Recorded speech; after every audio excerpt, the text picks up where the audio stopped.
الحمد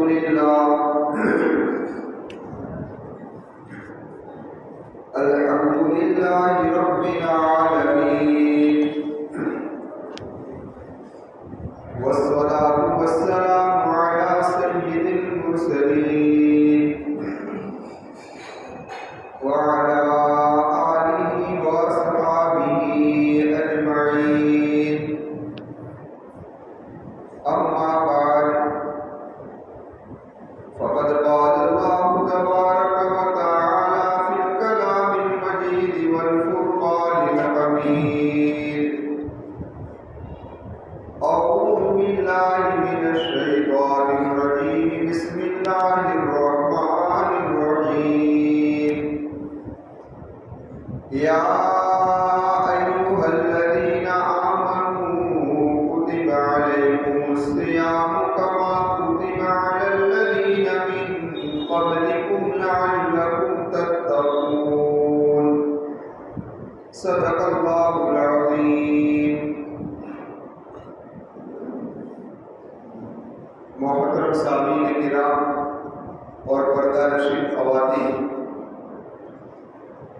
رمضان مبارک کا مہینہ اب بہت قریب آ چکا ہے۔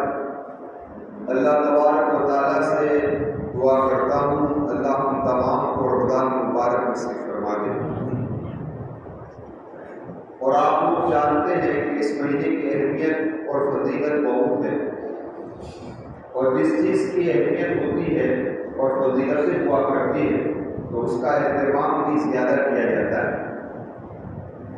ایک مثال سے آپ سمجھ لیجیے کہ آپ کے گھر کے اندر کوئی پروگرام ہو تو اس کی تیاری کچھ دنوں پہلے شروع ہوا کرتی ہے۔ اب جیسا پروگرام، کسی پروگرام میں 2 دن، کسی میں 4 دن، کسی میں ہفتے پہ، کسی میں مہینے پہ، اور اسی طریقے سے جب کوئی ملک کا بڑا آدمی آنے والا کسی شہر کے اندر کسی جگہ پر،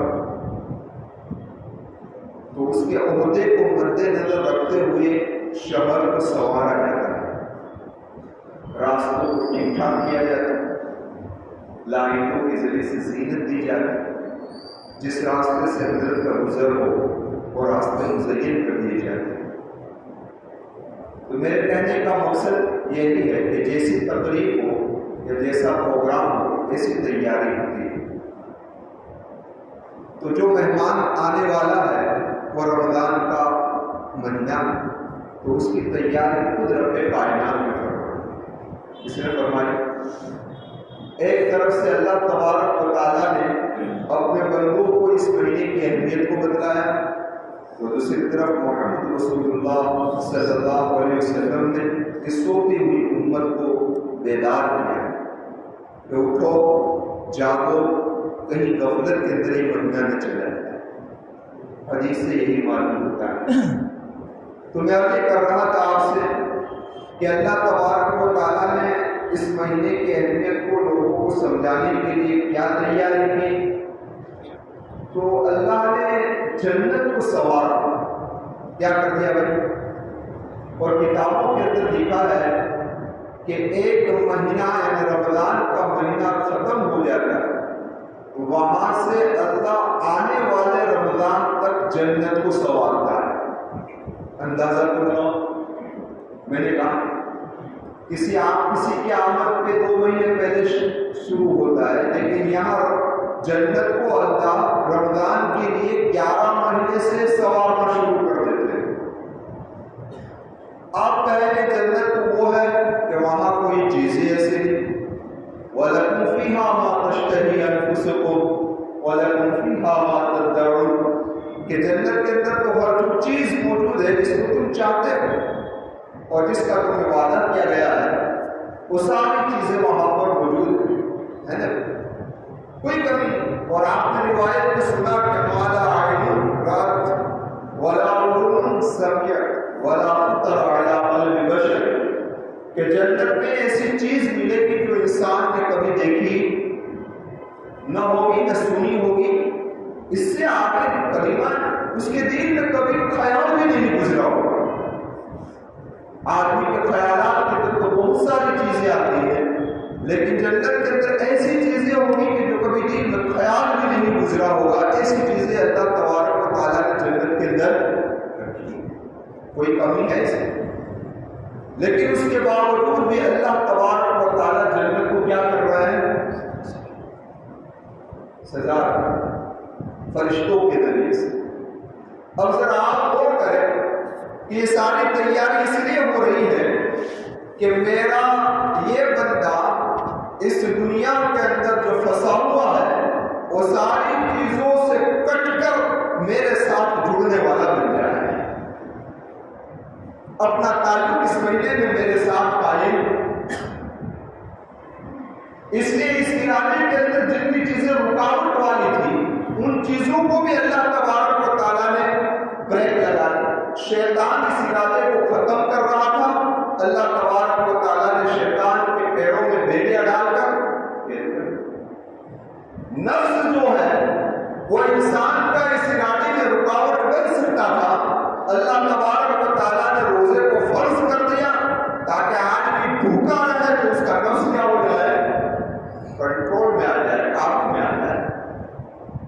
اس لیے آپ نے دیکھا ہوگا کہ جس جانور کو شکاری بنایا جاتا ہے اسے بھوکا رکھا جاتا ہے تاکہ وہ صحیح معنی میں اپنا شکار کر سکے۔ اور آپ لوگوں نے سرکس دیکھا ہوگا، سرکس کے اندر درندے ہوتے ہیں اور درندے اپنے کھیلوں کو کرتے ہیں۔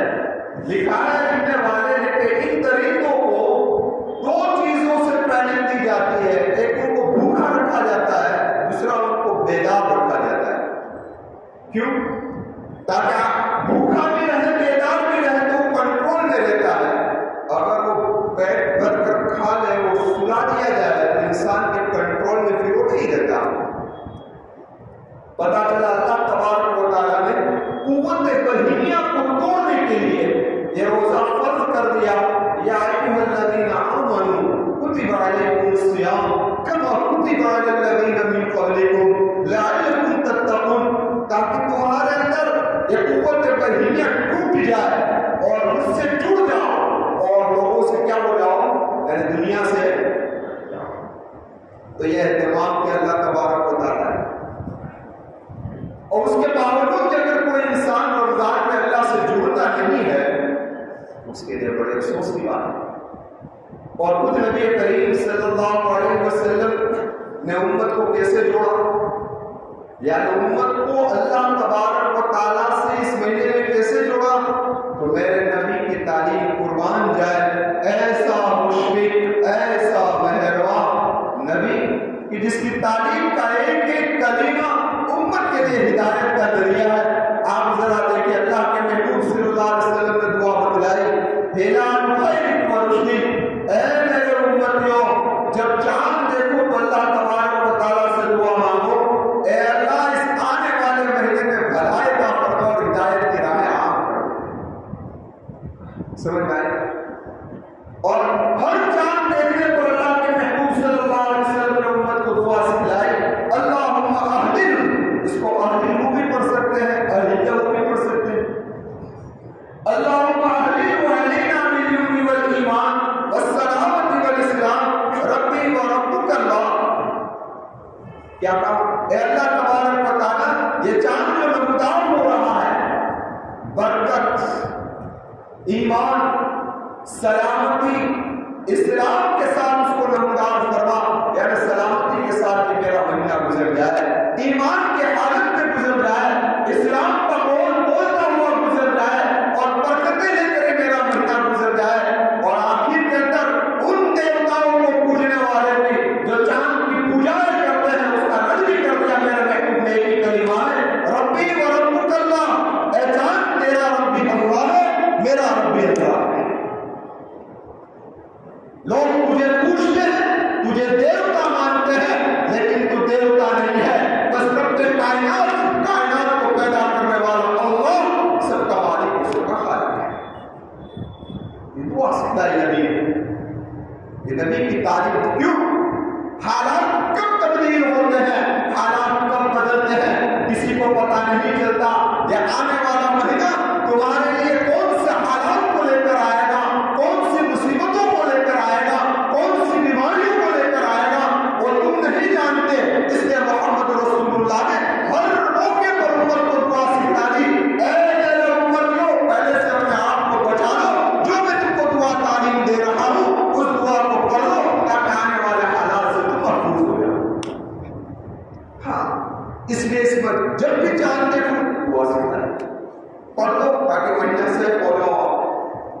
یقین کے ساتھ پڑھو، مہینہ سے ہو جاؤ گے۔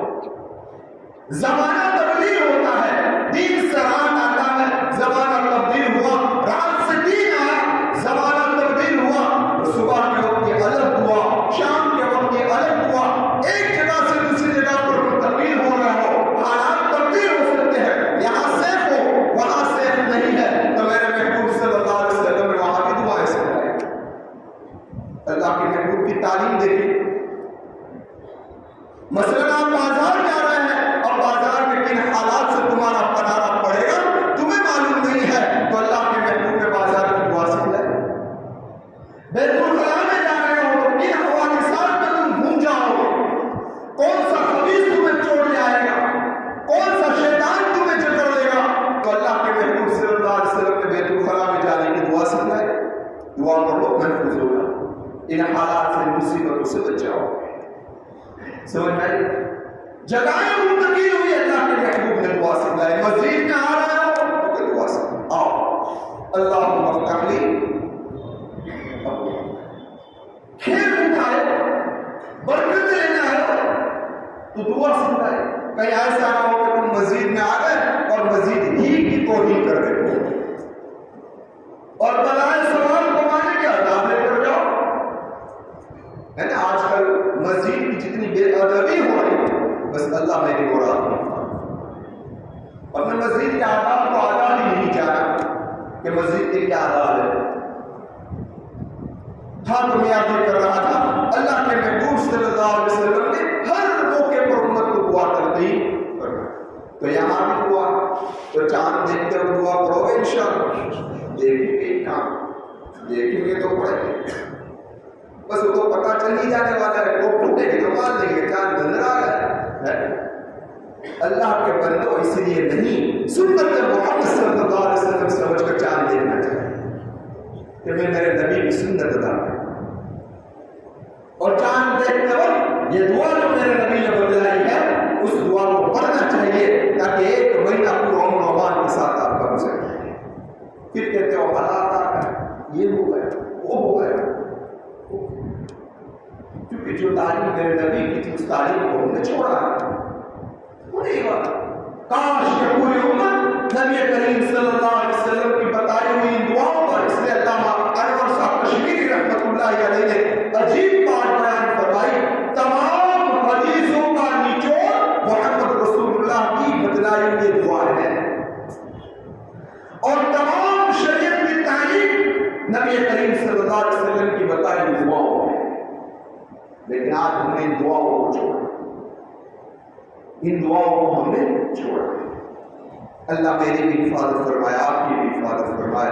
تو دیکھیے میں آپ نے کر رہا تھا تیاریاں پہلے سے ہوتی ہیں، اب اس کی تیاریاں اللہ تبارک و تعالیٰ نے 11 مہینے تک جنت کو سوارا سجایا کہ رمضان آ رہا ہے، جنت کے دروازے کھول دیے، آؤ میرے بندو میں تمہارے لیے جنت کو سجا رہا ہوں، ان اعمال کو کر لو جس سے تمہارے لیے جنت میں آنا کیا ہو جائے، آسان ہو جائے۔ محمد رسول اللہ نے امت کو تعلیم دی، رجب کا نام دیکھو تو دعا پڑھو، اللہم بارک لنا فی رجب وشعبان وبلغنا رمضان، یہ دعا کیرلا کے اندر کو رجب کا چاند دکھتا ہے تو پھر ہر مسجد میں روزانہ زور سے پڑھی جاتی ہے، زور سے پڑھتے ہیں تاکہ یاد ہے کہ رمضان آ رہا ہے، سمجھ آئی؟ تو نبی نے 2 مہینے پہلے امت کو جگایا، جاگ جاؤ رمضان قریب آ رہا ہے، کہیں غفلت کے اندر نہ گزر جائے، اس لیے 2 مہینے دعا منگوا، اللہم بارک لنا، اے اللہ برکت دے دے رمضان، کیونکہ جو چیز زیادہ قریب ہو تو آدمی کو اس کی اہمیت اور اس کو پانے کے لیے آدمی کی کوششیں بڑھ جاتی ہے۔ میں آپ کو مثال دوں، جس طریقے سے بری عورتیں بڑی دعائیں، اے اللہ اتنی زندگی دیتے میرے بیٹے کی شادی ہو گئی، میں شادی دیکھی، شادی ہوئی تو پھر دعا کریں، اے اللہ تھوڑی اور دے دیں، میں اپنی آنکھوں سے پوتے ہوئے، اب پوتا بھی دیکھ لیا تو پھر دعا کریں، کیا دعا کریں، اے اللہ یہاں تک تو پہنچا دیا، میں میرے پوتے کی بھی شادی دے دے، میری تمنا پوری، تو اللہ اور بڑھا دیتے ہیں میرے ساتھ، اور پوتے کی شادی بھی ہو گئی، اب پوتے کی شادی ہو گئی تو پھر دعا کرتی ہے اے اللہ اب تھوڑی بہت اور بڑھا دے تاکہ اس کو بھی جھولا دلا دے. ویسا بڑھا رہی ہے کیوں؟ اپنے گھر کے اندر خوشی آ رہی وہ بڑھتی جائے. تو یہاں بھی محمد رسول اللہ نے امت کو شوق دلایا اور بڑھایا. مانو رمضان قریب آ رہا ہے، کہیں ایسا نہ ہو کہ رمضان سے پہلے پہلے تمہاری ویکینڈ اور اتنی برکت ہو اتنی رحمت سے تم محروم ہو جاؤ. تو مانگیں گے دعا انشاءاللہ. ہاں اس دعا کا اہتمام کرے اللہ رمضان نصیب فرمائے، اس کی برکتیں مجھے اور آپ کو. اب آگے ذرا دیکھیے ایک تیاری کو اللہ کے محبوب نے دعا کے ذریعے بتلائی، دوسری تیاری محمد رسول اللہ نے جو بتلائی اور امت کو رمضان کے آنے سے پہلے ایک زبردست خطبہ دیا اور کہا بڑی عظمتوں والا مہینہ آ رہا، قربان جائے جس سے محمد رسول اللہ یہ کہہ دیں کہ عظمت والا اس مہینے کا کیا کہنا. ہاں اور میرے محبوب نے ایک کلمہ اور کہہ دیا آگے، اس میں ایک رات ہے جو ہزاروں مہینے سے، اس لیے چیمپئن ٹرافی کے اندر مت کھو دینا. جی یاد رکھنا. ہاں اس میں چیمپئن ٹرافی تمہیں کچھ کام آنے والی رمضان کی قیمتی ساعتوں کو اس چیمپئن ٹرافی کے پر قربان مت کر دینا میرے بزرگ. کچھ فائدہ ہونے والا نہیں اس سے، نہ دنیا کا. آ گئے آپ کے پاس کی 500 روپے بھی کسی نے بھیجے کرکٹر میں؟ کسی نے نہیں بھیجے.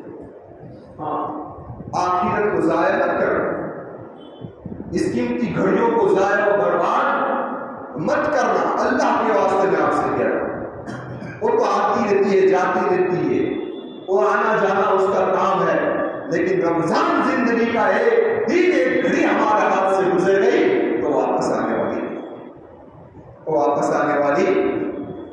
تو میرے محبوب نے کہا ایک رات ہے جو ہزاروں مہینوں سے بہتر ہے، امت کو شوق دلانا ہے تاکہ میرا امتی اس رات کو ضائع نہ کر دے. اور اس رات کو ضائع نہ ہو جائے اس لیے میں آپ کو چھوٹا سا نسخہ دیتا ہوں، رمضان کی ہر رات کی قدر کرو. کریں گے انشاءاللہ. اب قدر کرنے میں کچھ زیادہ کرنا نہیں ہے، مغرب عشاء اور فجر کی نماز جماعت کے ساتھ پڑھو. میں تو کون پڑھیں گے انشاءاللہ پڑھیں گے.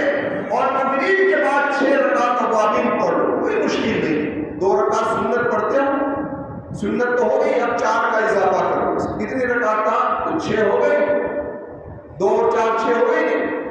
اور اوابین کی نماز کا بڑا ثواب حدیث کے اندر آیا. خالی کا اگر میں خطا نہ کر رہا ہوں، یہ روایت ابھی میرے ذہن میں نہیں ہے، میں نے پڑھا تھا کہیں شاید 12 سال کی عبادت کا ثواب ہے. کتنے؟ 12 سال کی عبادت کا ثواب. اب تو کوشش کرو یہ کہ میں انشاءاللہ رمضان کے اندر میری ایک بھی اوابین نہیں جائے انشاءاللہ. کریں گے انشاءاللہ. اوابین ہو گیا، تراویح ہو گئی، تو پھر میں نے تہجد کے لیے 3 نسخے آپ کو بتائے تھے. ایک نسخہ تو یہ بتایا کہ سحری میں پڑھو تو بہتر، رات کا آخری وقت اس سے قیمتی وقت اور کوئی نہیں ہے. سحری میں نہیں پڑھ سکتے تو بستر میں سونے سے پہلے پڑھ لو، اور وہاں بھی نہیں پڑھ سکتے تو تراویح کی وتر ختم ہونے کے بعد 2 رکعت تہجد کی نیت سے پڑھو، ورنہ بھاگو مت. ایسے وتر کا سلام ہوا ہی نہیں، دوسرا سلام تو بھی امام صاحب یوں کر رہا ہے، پیچھے سے اٹھنا شروع ہو گیا. کہاں جا رہے ہیں؟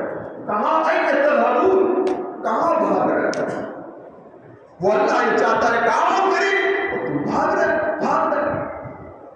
رمضان قدر کریں گے انشاءاللہ. تہجد ہو گئی، کچھ تلاوت کرو اور ہر رات کچھ نہ کچھ صدقہ دے دیا اللہ کے راستے میں. 30 رات میں سے ایک رات تو ہوگی نا میرے بھائی، ایک رات کو لیلۃ القدر ہوگی نا، تو انشاءاللہ کامیاب ہو جائے. کریں گے انشاءاللہ. تو میں آگے کر رہا تھا آپ سے، آپ اپنا نظام بناؤ. میں نے اس سے پہلے بھی آپ سے عرض کیا تھا کہ دیکھیے بھائی، دعائیں تو ہم مانگتے ہیں لیکن دعا وہ مانگو جو محمد رسول اللہ نے. اس لیے میں نے گزشتہ جمعہ اس سے پہلے کہا تھا الحزب الاعظم یا مناجات مقبول، روزانہ ایک منزل پڑھ لیا کرو، 15 منٹ لگے گی، زیادہ نہیں لگے گی. کیونکہ نبی نے زندگی میں کوئی دعا ایسی نہیں ہے کہ جو انسان کی زندگی میں اسپیشل پیش آنے والے حادثات سے بچنے کے لیے میرے محبوب نے راستہ بتایا.